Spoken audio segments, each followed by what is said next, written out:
Yes, everyone, welcome back to another episode of the Football Philosophy Podcast. My name is Abdi, and here with me today is yours truly, Trey and Nathan Best. Guys, welcome to the podcast. Thank you. It's good to be back on. Also, I've not been on the last couple of weeks or so, but it's good to be on, especially after what happened Monday. It's be a bit of juicy conversation to be had. But yeah, how you doing, Trey? You know what? Before I say anything, this has to be done. Oh, for I God's told sake! people, Ten Hag God's- 316. I still don't know what this is about. It's because he thinks Ten Hag looks like Stone Cold Steve Austin, right? Yeah. No, you know what it is. You know what it is. Let me explain. All right, go on. Let me Explain it just to us. explain where I got the Ten Hag 316 from. It's not that he looks like Stone Cold Steve Austin because they don't look like each other. I'm just talking about the energy, the authority, him just coming to United, making a change, and I think he's gonna do it with impact, like how Stone Cold Steve Austin announced he's seen in the WWE. So it's the same energy. So it's metaphoric, just to get Okay. it clear. So if he gets sacked, he goes from Austin to the bloke who hosted the Crystal Maze, or Judge Rinder. Yeah, you know what? I saw that earlier when he typed up in the group chat. I was absolutely cracking up when I saw that Yeah. because Crystal Mage is a legendary show. But look, man, we don't wanna waste a lot of time on that. I'm just happy that we've got Bestie on the show That's today, and it. Yeah. obviously Yeah. Mr. Philosophy, you're gonna work Yeah. the magic, and gonna have a good one. Yeah. No, that's it. That's it. I mean, it's guys, yeah, welcome back to the podcast again. Obviously, it's been another thrilling weekend of Premier League football. And obviously, as you can tell by the start of the podcast, you don't really see any miserable faces here today. Mainly because Man United have managed to win a game of football finally, and this is actually been against none other than their biggest rivals, Liverpool. A win, a victory that no one apart from me and probably Trey expected. I can say, Yes, um, just look at because the if you previous remember. pod. Yeah, if you remember, guys, I did call that United were gonna win 4-3. It wasn't exactly a classic 4-3 game, but it was a 2-1 victory, obviously at the end. And Trey, obviously, also you predicted a United win. Guys, so let's get into this game. Let's talk about how did Eric Ten Hag, manage to pull this one off. How did the players manage to pull it off?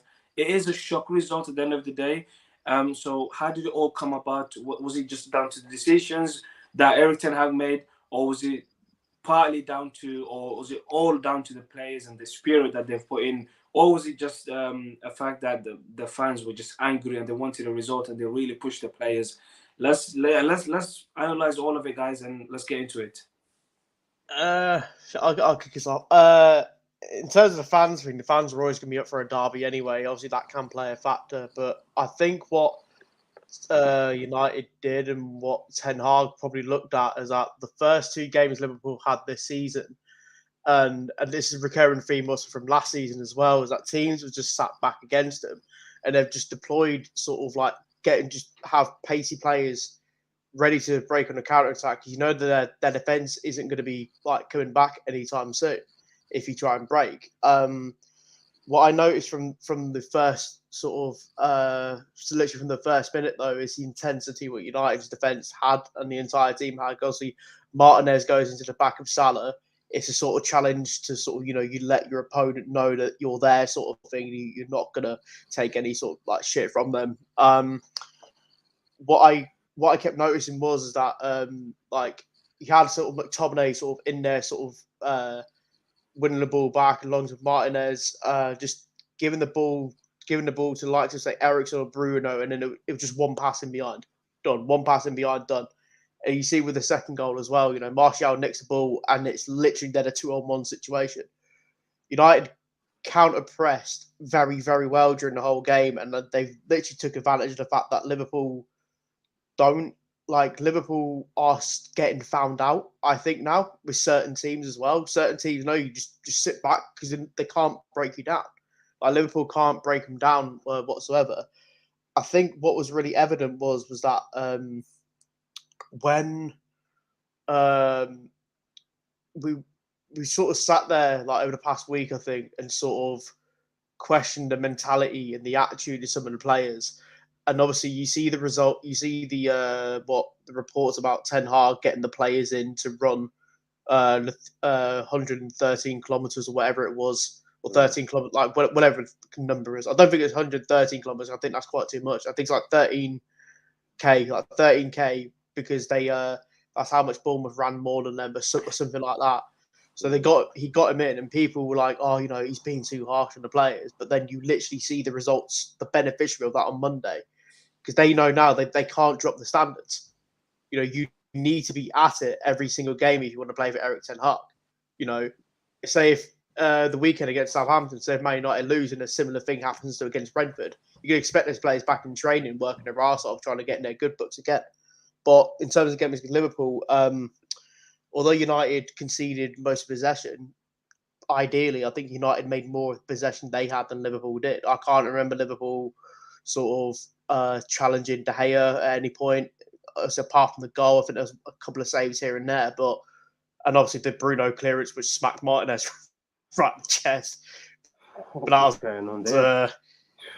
That was a sort of a heart in your ass moment sort of thing. Do you know what I mean? Like everyone felt but that. other than that, I can't. Yeah, I can't remember Liverpool sort of challenging De Gea, giving them many opportunities to sort of make any decent saves. Whereas every time United went forward, it looked as though they were going to get a second or get a third. You had Elanga hitting the post. You had the chance at the end when Martial tried to square it to Van der Beek. He literally just a touch from Alisson as well. You had the Eriksen free should have went round him. I was thinking he should have went round Alisson, but from the left-hand side. If that was Mbappe, he would have done that 100%.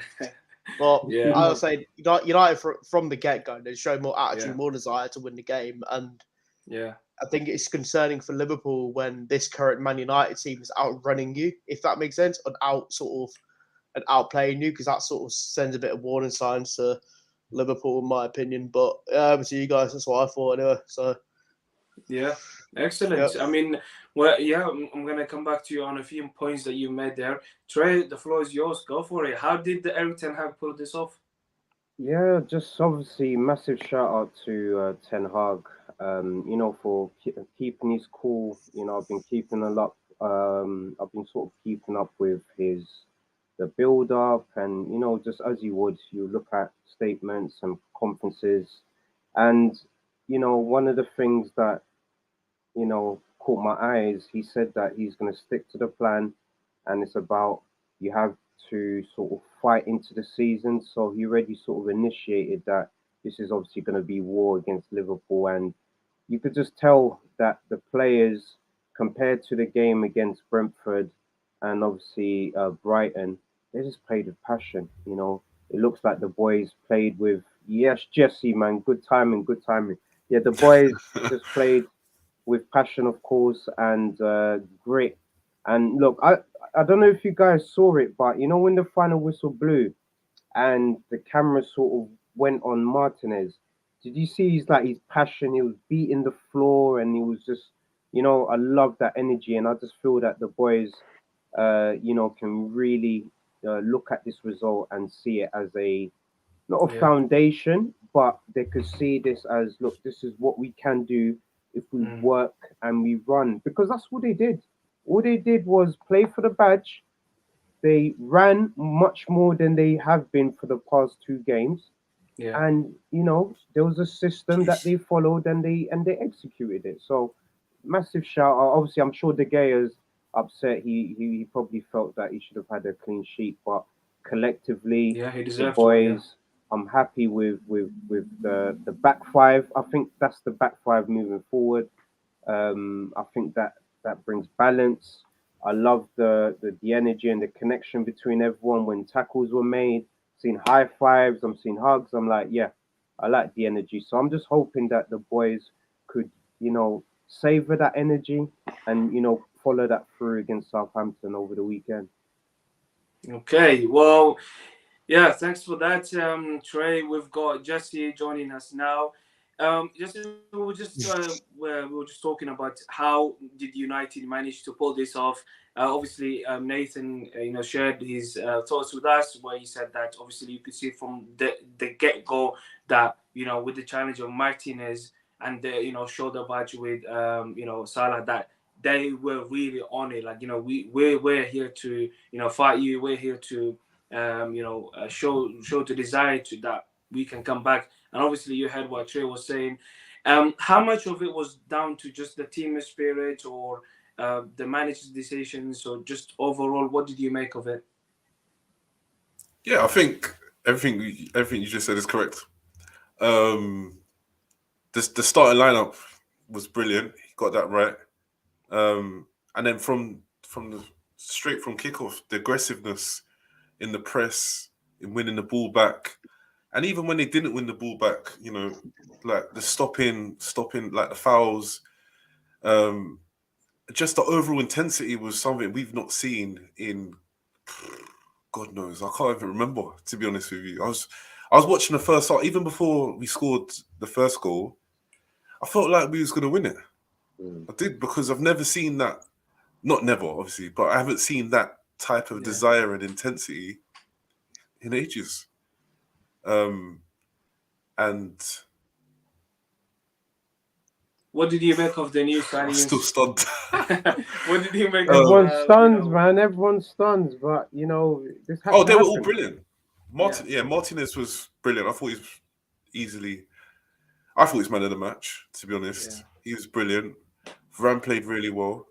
Malacia was brilliant as well. I just thought I couldn't think of anyone that had a bad game, to be quite honest with you. Yeah. I mean, even Bruno Fernandes, who I cannot remember the last time that he played well, or he even tracked it back, or tackled or tried anything that is actually good for the team. I can't remember the last time we did that. And yesterday he played was it on Monday night? He played very, very well. I was super impressed with him. And then obviously you got Rashford and Sancho, Martial coming on. What I want to talk to you guys about is Erik ten Hag's decisions. You look at Ronaldo being dropped off, literally the best player in this team. Maguire, the captain, England defender, being dropped off. Then you got obviously Luke Shaw again not playing. Fred not playing. What does all of this mean going forward in terms of the team selection and where? And what does this mean now that the best team in the best player in the team, Ronaldo, gets dropped? Like, does that give the manager the sort of authority to say yo guys, I'm here, you're gonna listen to me, or else you know what to do, you're gonna go on the bench? Yeah. Well, to be honest, in any football club, the manager needs to have the final say on the starting lineup. No player gets in based on reputation. If you're playing like shit, you're on the bench. I really don't see the thing of, because you got to think, right, last season player power was a massive issue in the club, in terms of players playing based on reputation or based on the fact that they're internationals and this, that, and the other. It's last season, both Harry Maguire and Luke Shaw deserved to be dropped, but they weren't, because of Maguire standing in the team. He's obviously he's a captain, but now it's Ten Hag's coming in and he's going right, look, he literally said it himself a few weeks back that if Maguire wants people to stop criticising him, then he needs to play well. Do you know what I mean? So he's basically laying down the challenge to Maguire, basically saying to himself, right, it's up to you now to sort of fix your form and, prove yourself worthy to the team. But after the performance on Monday, I don't think he gets back in the team anytime soon. I think he's fourth choice. Even with Eric Bailly going, I think Lindelof's ahead of him. Yeah, I think Lindelof's ahead of him. I mean, Luke Shaw, to be fair to him, normally tries harder when there's competition, which is actually a bad mentality to have as a footballer, because usually you should be on it constantly, non-stop. But with him...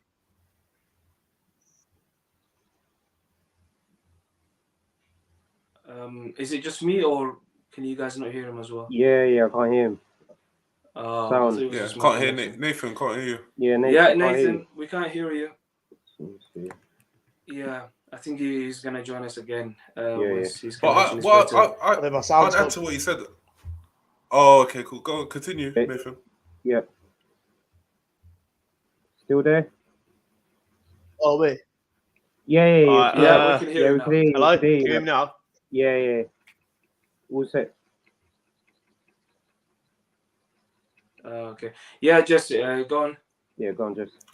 No, I agree with what Nathan was saying, and I Yeah. think what that selection gives you, and especially the result, is it says that like if you're not playing well, you'll be dropped, and that's what we've been crying out for from the other managers. That's what used to wind us up, like when Yeah. the other like managers were in charge, because you don't want to see favourites, or you don't want to see like why is this person always starting, even if the other options aren't as good.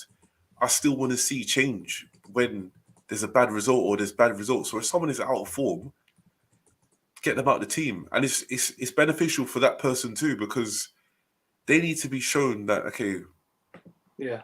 for these type of performances, you have to come out the team for a bit, and that's Exactly. fine. And now it's up to him. It's I agree with what Nathan just said as well. I think he is fourth choice. I yeah But is yeah I think he's I fourth would choice, rather and I would fourth say that. choice, yeah. But what about even McTominay? Wouldn't you rather have McTominay playing a centre back than Maguire? Not in a back two. Not in Not a in the back back two. two. No. If in a Yeah. back three, maybe, but not in a back That's two. how much But faith what I have in him. yeah, I think, and I think what Ten Hag said was true. I think he went for agility and mobility, so that tells you that Lindelof would be ahead of him as well, because that style of play and that formation wouldn't have worked with him in the team. Because even some of the moments when you're looking at Martinez aggressive, he's on the high line and he's engaging, trying to get the ball back straight away. Maguire would stand off there on the halfway line and give the striker time. We saw it at the Burnley goal. When Yeah. Weghorst score or drops in, Yeah. there's no one's, gives him time on the ball to turn and play another pass, and then it leads to a goal. Whereas when you play at the back there, you do have to get in, engage the ball as quick as possible. So Absolutely. you Yeah. can see why obviously for them. What about the other player that was dropped, which is Ronaldo? What does this mean now? Like, is it just the But it's the time same. to? No, it's the same thing, because if you look at a game like that against Liverpool, it's you need pace up front. And Ronaldo, if he stays for the rest of the season, he probably still score 15, 20 goals in all competitions. But in games like that, we couldn't have played that way with him in the team. It's just simple as that. Because the goals, the Rashford goal is not, Ronaldo's not going to score that, because he doesn't have the legs to get away from the centre backs to score that goal that Rashford scored. But in a game like next week, where obviously on Saturday when we're playing Southampton get on a low block and they want to counter us, then you need maybe someone like Ronaldo. When you're crossing the ball, he can get on the end of something and he can score. So there's still, but that's why you have a squad, different options, different situations, and you'll get different outcomes. But yeah, obviously with a performance like that, they have to back it up now. That can't just be a one-off. You can't play off that play with that intensity as a one-off, that desire as a one-off. That has to be a consistent thing now, because that's the Premier League right now. The Premier League is that intensity every game. And if you don't turn up like that, you will get turned over. That's why So what Brighton does he turned us do over. now? What does he do now? Does he bring Ronaldo back in, Trey, or Maguire, No, or these kind of players, or does he go no. with exactly the Same same team. team? You have to. Same team. When Yeah. a team wins like that convincingly, I know we conceded a goal, but it was a convincing win. You don't change anything until someone gives you a reason to change it. Yeah, Trey, go on. Yeah, no, I was just letting Jesse talk, man, because he's speaking facts right now. In terms of what Ten Hag did, I'm happy he did that because he also showed some balls. Because I definitely feel that, the likes of Ollie and Ralph, they were more or less playing favourites as opposed to actually strategically thinking what player suits better for this specific game. And I just felt that Malacia, Martinez, Rashford playing up top, Lango on the left was perfect for the Liverpool game because look, Ten Hag you could clearly see that he highlighted that right back, you know, Trent Alexander-Arnold. He said that, look, we must penetrate that side, and you could see that was part of the tactic. Maybe if Ronaldo was playing, then we wouldn't have had that sort of intensity. Because remember, like one of the things that Ten Hag says as well is that it's not only just about sort of defending, from the back. You've got to defend from up top, and Langer, Rashford, Sancho. These players could press from the top, with Bruno. So we've got Yeah, that extra, pace up top, and the whole scenario and situation with Ronaldo. We're gonna know in a few weeks. He's saying there's a lot of talks about him, etc. But for me, I just feel that Manchester United should prioritize in getting another attacker in.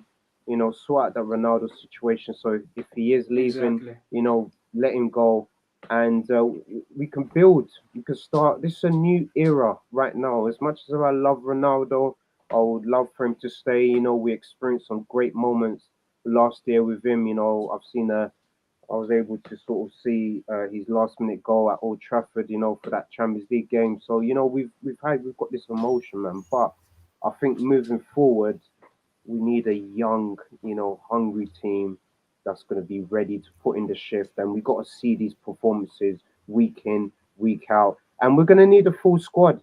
So even if Ronaldo doesn't leave, for example, he has to accept that there's going to be some games that he can't start. Yeah, but will he though? That's the question. But Is we he would, going to is he going to be such a bad apple that he's going to have an impact on the way the team plays? Because if you look at the preseason before Ronaldo joined the club or joined the team, everything was going well, and then as soon as he joins, everything gets disrupted. So if you have an unhappy Ronaldo, superstar unhappy being in the team, is that really a good thing? but is he? Look, is he? Let me ask you, Abdi, man. Obviously, you're Mr. Philosophy, so let me ask even you both. You both. This is an open question. Is he really unhappy, or is he a professional that you know he's got high Oh, come expectations? on, bro. Let's be honest. Let's be honest. Ronaldo did not celebrate that win yesterday. I What mean, you on saw him Monday. clapping from He did. the. Come on, man. That's just for the camera. You know he's not happy right now, even if United win. We, Are we you all know sure? this. Are Come you on, we all sure? know this. I think I'm I he's think being a. he had to honest clap. with you. He had to clap. He had to clap because we won against Liverpool. If he didn't clap, he would look like an idiot. Yeah, look like a But hater, man. one thing I'll say is about him is I just want players that want to be there and Yes, they're going to commit. that's He it. doesn't need to sign a new contract. He just needs to commit to the season. He can go on a free next year. If he just if he comes out and says I'm going to finish this season, I'll finish my contract. That's it. Just or come out and say I want to leave Yeah. because there's no all this in between stuff is pointless. It's not helping him. It's not helping us. It's not helping anybody really. So just come out Let and me say tell you you want to one stay or thing, come out. yeah. Let me tell you one thing I know or I've learned about Ronaldo is that Ronaldo only cares about CR7 brand. That's it. The Yeah, what's of course, good for but the He name would. Ronaldo. That's it. but That's all yeah, he of cares course, but about. then no, of course, but then there's no currently, to my knowledge, I don't have any sources or anything like that. But no one wants him. So all the Yeah, top clubs he wants to go to, none of them yeah, are interested. So Yep. yeah. unless someone's going to come out the woodwork and take him, no one's, I mean, And if you look at the only reason PSG, that Bayern the big Munich, teams, yeah, They don't want him. they've started on fire. They don't need goals, so they're not going to sign him. Um, no one in England wants him, so yeah. Yeah. might as well It's just the best confirm. thing to, yeah, exactly. The best thing to do for Ronaldo would just be like to just commit to the club, Just and commit, obviously stay. don't ruin your legacy just so you can chase a few Champions League goals, and then you get knocked out, the second round of the Champions League anyway. So it I doesn't don't matter where think. you go. But it won't ruin his legacy, though, bro, man. It won't ruin his legacy because at the end of the day, if you look at the sort of the bigger picture, that I'm sorry if we're taking it back and history talks and all of that stuff, man. But before we obviously won the treble, there was that season before where Cantona had his last year.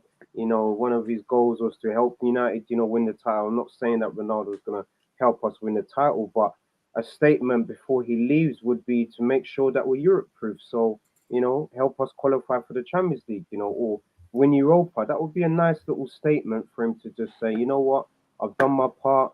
That's it, and I'm sure he'll be a professional about it as well, and kick rocks, man. Like uh, the fans, I would say the fans.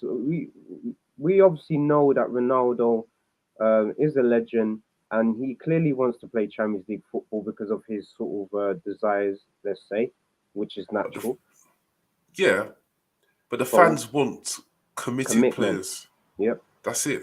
We want committed players, and it doesn't matter who it is. Right now, it's him. Before it was other players.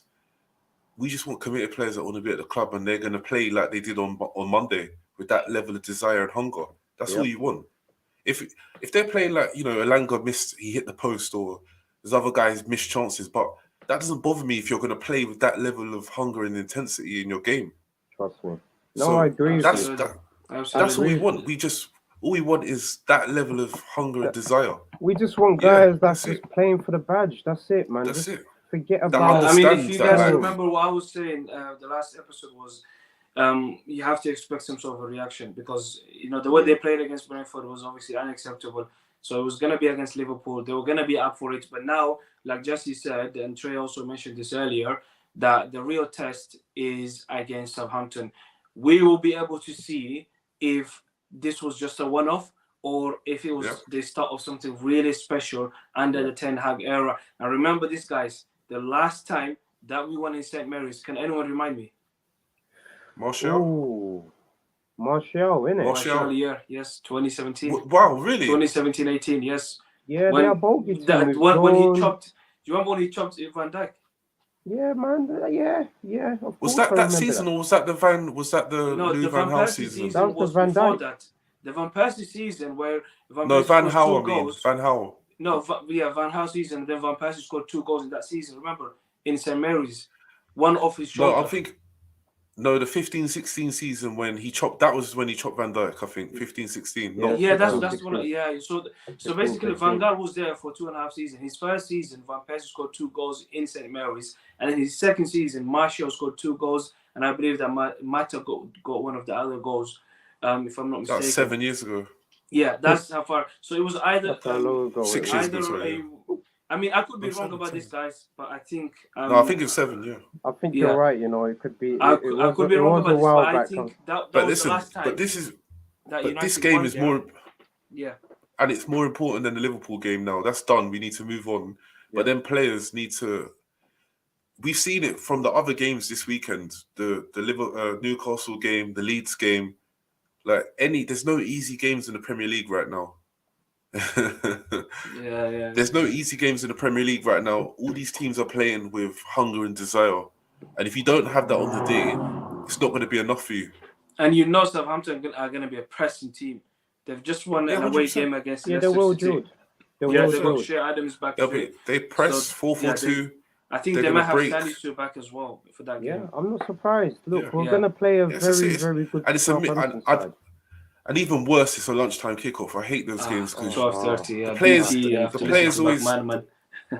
not even because of that. I just hate the actual 12:30 kick. Happy I just hate knows. 12:30 kickoffs Yeah. because the players are not. It always feels to me when I watch them games, when you watch United play at 12:30, Yeah. it always feels like the players are not awake, like they're not alert.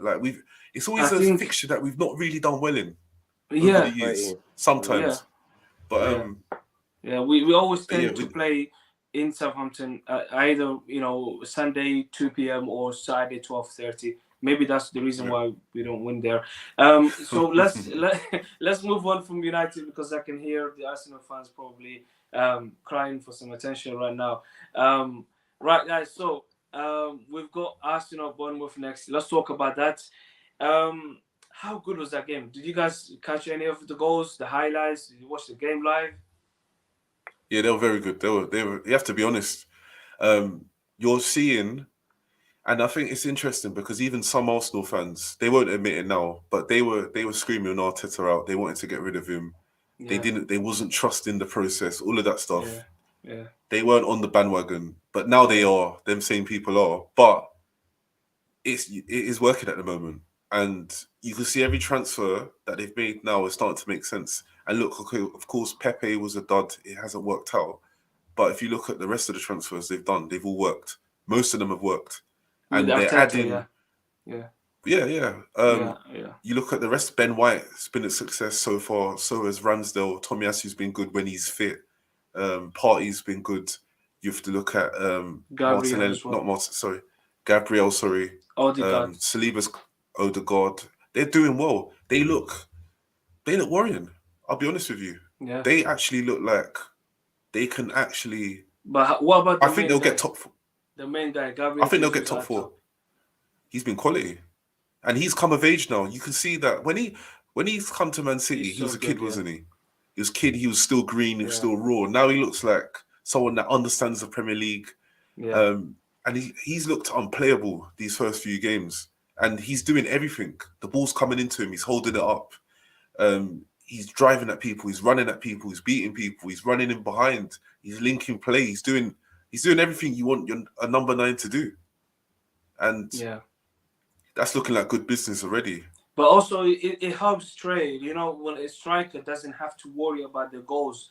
Because at City, it was either... It doesn't matter if he scores a hat-trick or not. The next game, he's back on the bench.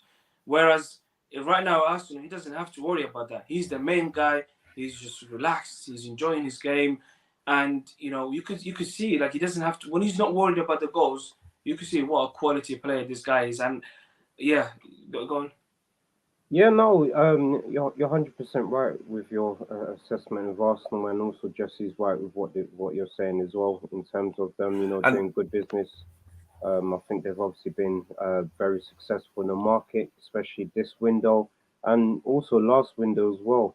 They're coming up to that sort of ballpoint figure of around nearly 300 million has been spent on sort of the squad that he has now. So you could argue that Arteta is about 90% there with his squad, in terms of the players that he's obviously tried to bring in, the players that have gone, the replacements that are in as well.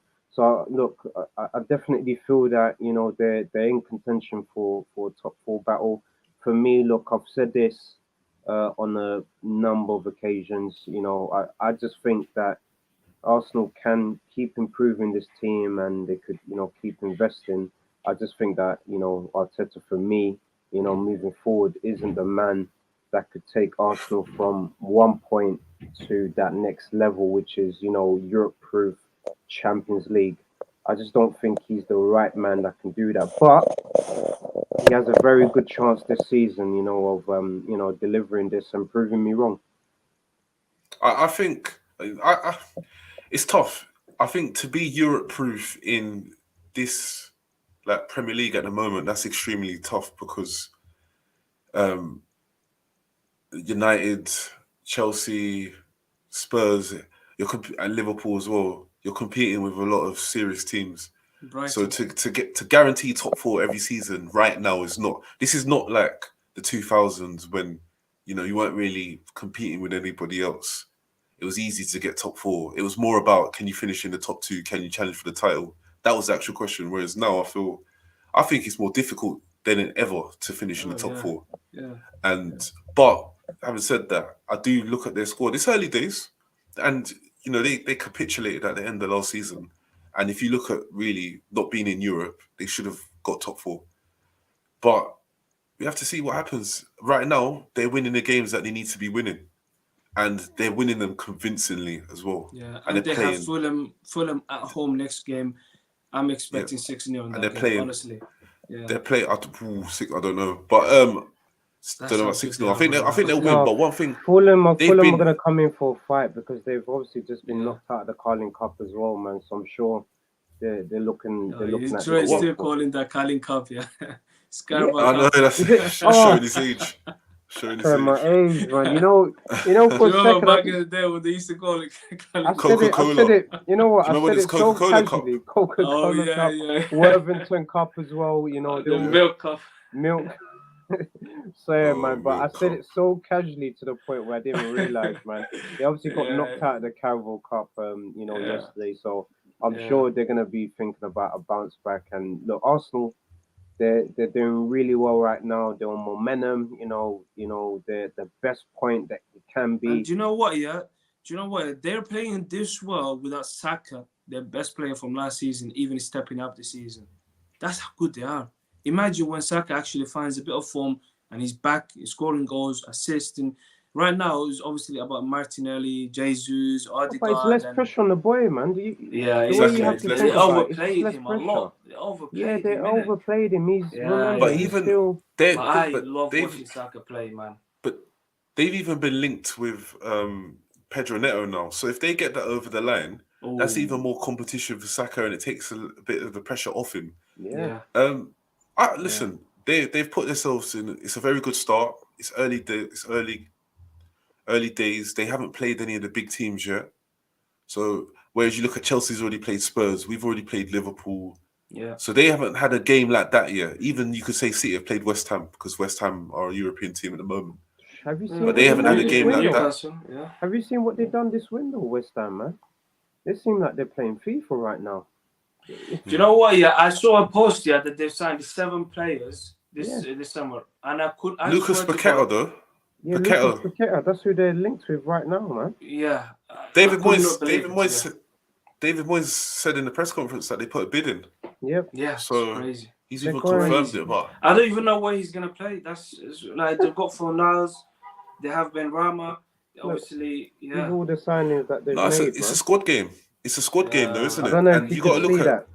No, I can't see it clearly. you got yeah. No, no, but you got Yeah. it's a squad game, Smaka, man, and it's not just Yeah. about Koya. like what you just said, Abdi. It's not just about like where's he gonna play. It's like when they're in the Conference League again, or Yeah, not that's again. true. They was Yeah. in the Europa League.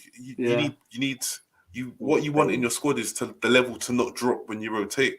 So you do need extra bodies. Everyone needs extra players. Let's talk about a team that seems to just be bouncing from one player to another player, having no idea of exactly what they're doing, what their plans are, which is Chelsea. They were beaten, battered, and smacked around by Leeds United 3-0. Imagine losing 3-0 to American coach, bruv. Thomas Tuchel, what is going on with my boy, bruv? Seriously. Whoa. By What's Socceroo. going on, bruv? MLS guy, bruv. MLS. No, do you bro. know they were man for man. They were just poor that day. If you're being honest, they were just poor. But one thing for me though, I think they seem to be playing a lot of guys out of position. So I don't really like the back three. I think it can work sometimes for certain managers if you rotate what you do up front. So like Conte sometimes will play 3-4-3, or sometimes he plays 3-5-2. So it's different. But I feel like playing Reece James in the back three instead of playing him right wing back, Yeah. playing Loftus-Cheek as a wing back, Yeah. Oh, Yeah. what you playing doing Mason there, Mount on the right when he should be playing central. Yes. man? I think Midfield's there's just light. I think there's just too much of that happening there. Whereas just play people in their right positions and they'll have an effect on the game. As soon as Reece James went to right wing back against Spurs, he scored. Yes. And he was putting some very good crosses into the area. But this But is I why think they that's want one thing. Fofana. You see, this is why they want Fofana to come in. He's gonna play, right side centre back, and Reece James is gonna go back to the position where he's more familiar with. But like, it's But also- just as simple as when they don't have Kante, Chelsea are just not the same team. I think they're light in midfield, man. Regardless, they need to strengthen in that area, in my opinion. And I agree with Jesse as well. They're doing a lot of the players are not playing in their sort of correct positions, like Mount on the right and Loftus Cheek playing wing back. Like, come on, like with someone like Loftus Cheek as well, give him a chance in midfield. Like, why they're not giving him that role in the middle of the park? I don't think they're light in midfield. I think they've got a lot of options. But what I think it is when you play with a back three and they play with a pivot, it's very hard in this day, like with their midfielders that they've got, to play that pivot. Conor Gallagher's not a midfielder that can play in a pivot. No. He likes to arrive in the box, score goals, arrive late. He can press, he can win the ball back, but even when he does that, he still wins the ball back higher up the pitch. So I think if they switch the formation, go to a three in midfield, you've got Gallagher, Jorginho, and Mason Mount. That's a good midfield three, even without Kante. And I think that's the other issue with them is Mason Mount needs to be central. I think he does way more damage when he's playing as an 8. And I think playing him on the right like they do, that's just not working. So I What think if about they even went to... what about the guy at the top, Havertz? He's just not cutting it right now. How It's bad not is this looking guy? good. Seriously. It's not looking good. It ain't looking good at the moment, man. But I still feel like with them, it's not just Havertz though, is it really? Because if you look at their front line, whoever they play, no one's doing the business. So there has to be is it all of these players or is it the system? Because you could say the same about Pulisic. You could have said the same about Werner. We said the same about Lukaku, Mount, Ziyech. This is a lot of guys. None of them are Why doesn't performing. he just try 4-2-3-1 Or 4-3-3. or 4-3-3? 4-3-3. Yeah, put Reece Because James at right back. there's got to be something Yeah, wrong with the tactics or the system because the strikers is can not working for them. none of the strikers. no, but yeah. none of the forwards, none of the inside forwards, none of these guys are scoring goals. And there's So what? Their creativity comes from the fullbacks. That's what Thomas Tuchel relies the most on. There's no midfielders that actually create chances. But that's the question though. Why is all of these guys? Why are they all out of form, or why is it none of them working? Why are they not producing anything? Because there's no creativity in midfield. They don't have. You see, Lucas Paqueta right now. Yeah, he's going to West Ham. That is a player who would happily take way less wages playing for Chelsea in the Champions League. If they just try to sign Paqueta, Pedro Neto, like these types of like creative, players that are just thinking all the time, like way of pass and nice and everything. Havertz right now, he doesn't know what he's doing. He doesn't know if he's supposed to be the center forward, scoring the goals or assisting. You see, back in the days, when, for example, now let's see, you see, when Van Persie first came to the Premier League, Arsene Wenger had him, right? He just said to him, listen, don't worry about playing as a striker. I'm going to put you on the right. I'm going to put you on the left. Just basically develop your game. Just think about the game. That's it. Just develop your game, and then you can see the player that Van Persie became. This day and age, managers, coaches don't have time. They don't get given time for you to develop yourself, to basically know which role you're going to play best. Havertz is a young player. At the end of the day, he's still a young player. But he comes with a lot of so much price tag, and Thomas Tuchel wants results straight away. So he's not giving him, I believe, that the right system to develop himself. Even Timo Werner. That's what. No, but but this is my point because Werner in his first season under Lampard, I think he scored 16 goals or something like that. I can't remember or something around that, 12 goals. And he got Timo a lot of Werner, assists. If you remember Timo Werner at the start under Frank Lampard, it worked. Yeah, but this is what I'm trying to say. I think we have to start looking at maybe the system. Yeah, to an extent. But you have to no one in their front line, no one is working right now. So what is the issue? It has to be maybe it's creativity, but also I think if you had Mount in midfield with I don't know Kovacic, Gallagher, or Kante, Mount, Jorginho, or Loftus-Cheek, these are all good players. They're all very good players. They need players that could come up with the unexpected move, the unexpected pass, like someone who can create that special moment. And I believe that Mason Mount, first, he's been overplayed, a young player. He's basically overthinking all the time, and this is not good for the World Cup. If you think about it, this is a player that Southgate relies on so much. No, he's a good player. Styling. Yeah, but if you overthink it, you're gonna become like Rashford. If you overplay the player, at the end of the day, they overthink about what they're gonna do. Mason Mount just needs to be taken out of the team slowly. Don't rely too much on him. Don't expect him to be the star man every game. No, I don't think it's that because he played well last season. He had a very good season last year. But one thing, I just think it's anyway. Me personally, I just think it's the formation. I don't think. Yeah. I think when they're playing teams that are behind the ball in a low block, do you need a back three? Do you need the extra centre back, or do you need someone else in midfield? And I think that's where the issues are because. If you got Reece James at right back, he's bombing forward. Then you got Cucurella. Chilwell doing the same thing. And now instead of having a back three, you got an extra midfielder that you can suddenly create more. And Mount as an 8 will score goals and get assists. And Gallagher Yeah. done the same thing at Palace as an 8 last year. So if you have the extra man in midfield instead of having the extra man at the back, I think everyone will score more goals. And I think as well, just to add to what you're both saying as well, I think them also signing Aubameyang, would make a little bit of a difference from a goal scoring perspective, especially if they, change up what they're doing in midfield.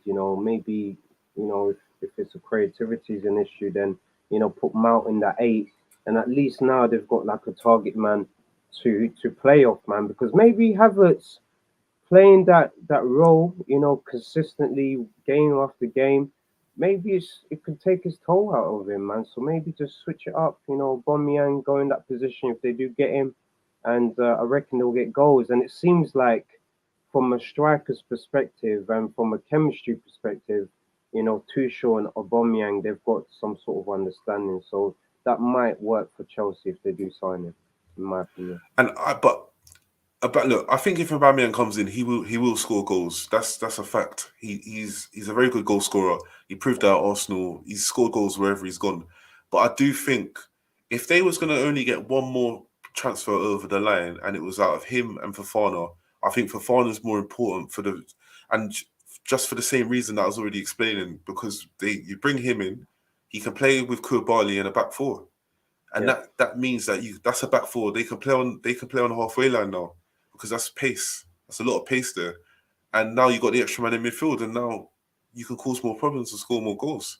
Definitely. Because I think the back three, listen, it's good in different teams. And like Spurs, Conte plays with a back three, but Conte's got Harry Kane and Son. They're going to score goals. It's guaranteed goals. Whereas if you don't have that, you just need the extra man in midfield and up front. Very simple. And I think Havertz would produce a little bit more than he is if that was the case. And even if it's not him, someone else would still produce for them as well. But even if they get Fofana and Aubameyang, I think maybe switch to a back four now, go 4-3-3. Yep. And I think you'll see a difference, 100%. 100%, I agree with you, definitely. There's definitely a squad there in Chelsea potentially. And I just think, like you said, they just need to reshuffle and get a few deals off the line. And that's what I think Fofana would be a massive deal, but it just seems like Leicester are holding back for Maguire fee, man, to let him go, which is understandable. That's understandable because I think he's better than Maguire, and also I think they will get the money anyway because all you've got, Chelsea just lost again. Maybe Tuchel's thinking of changing the formation like what we're saying right now, and Chelsea are going to have to pay a little bit extra. They don't want to, but they're going to have to do it if they want to get Fofana, and that's it. But he's in contract. He's a top player. When you look at sort of France's Fofana's a top player. When you look at France's next crop of like centre backs, you look at Saliba, you look at Fofana. These guys, man, they're Upamecano, Konate. Forgot about these guys. It's just the competition crazy in France. For me, is the best out of all of them. I like Saliba as well. Right, guys. And Saliba as well, yeah. Right, so Chelsea, obviously, they're gonna be playing Leicester this weekend. I think if they don't win this game, goodness me, I worry about for Thomas Tuchel. I really do. Not that he's gonna get fired, but like he's gonna have to make big changes because Leicester City right now are like as bad. They're even worse than Man United were last week. At this point, because they've not made any acquisitions like that. And they're about to lose obviously Tielemans. Depending on if they lower the price or not, they're asking them for 50 million for a player who's about to basically become free agent by next January. Where any foreign club could sign him for free, I believe, if I'm not mistaken. So that game we're gonna see how they do. United obviously go away to Southampton. Tottenham go away to Nottingham Forest. Tottenham actually managed to win 1-0 thanks to Harry Kane's 250th goal for Tottenham. Then you have obviously Man City, Newcastle, absolute Premier League classic at all. I don't know if you guys caught that game, but I just thoroughly enjoyed it. That made my Sunday, bruv. Obviously, before that we had the Leeds Chelsea game, and I was just so thrilled with that result. And then this performance from Newcastle, Saint Maximin, Callum Wilson, Joelinton. What's the other guy's name? Almiron scoring with his knee or with his hand or with his thigh. I don't know. I can't remember.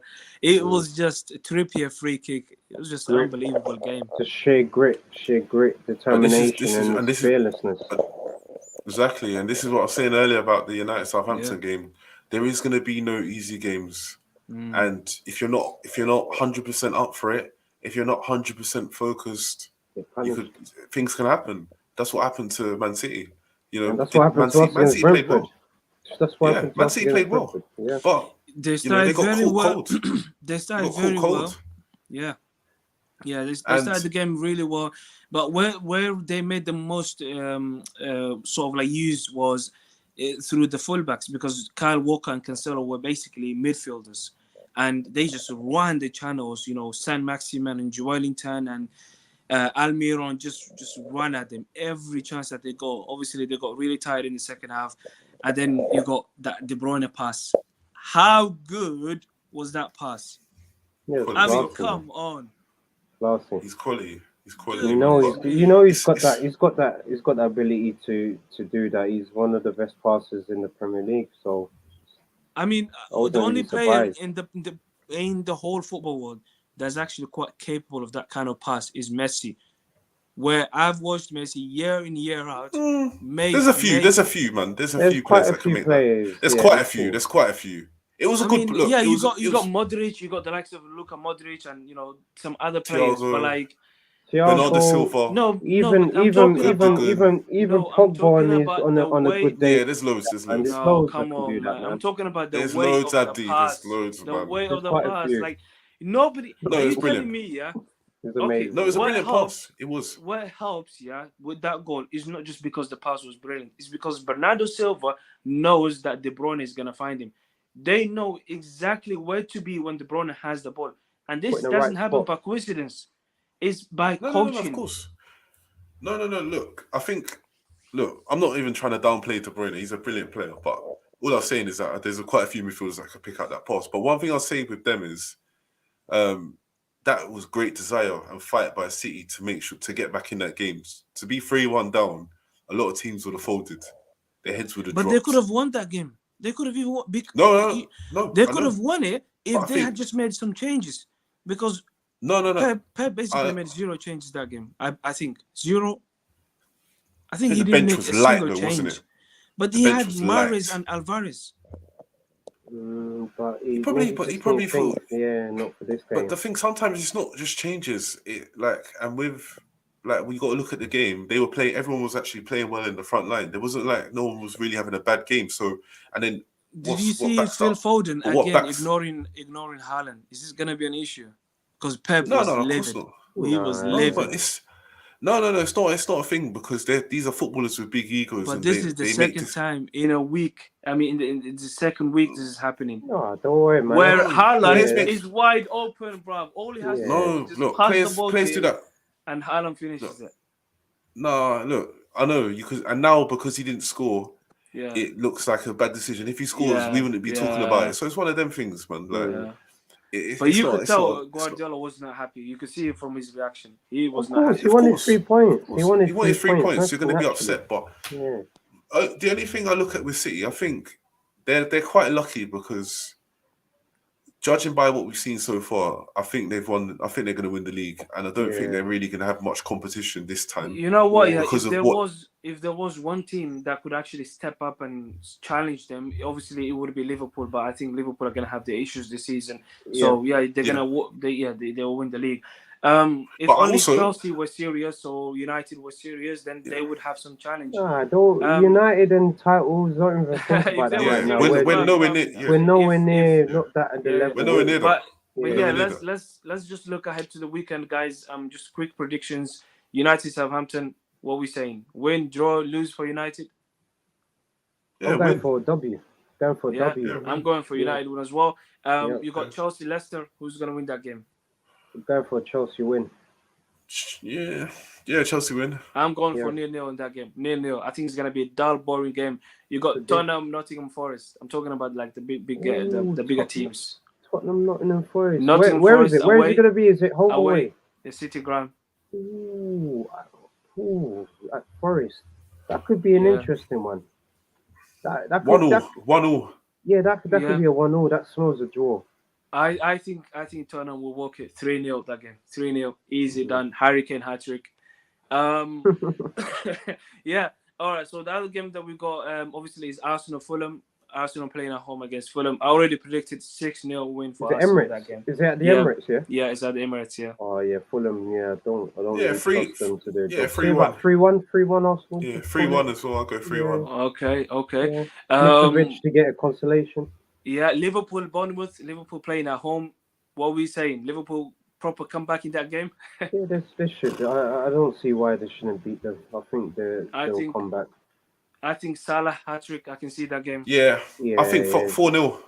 Yeah, Yeah, they'll come back with a hat-trick. bang. Yeah, they'll come back with a bang. Yeah, Liverpool. probably. Yeah. 4-0. 4-0. Yeah. So City play Crystal Palace at home. What are we saying for that game?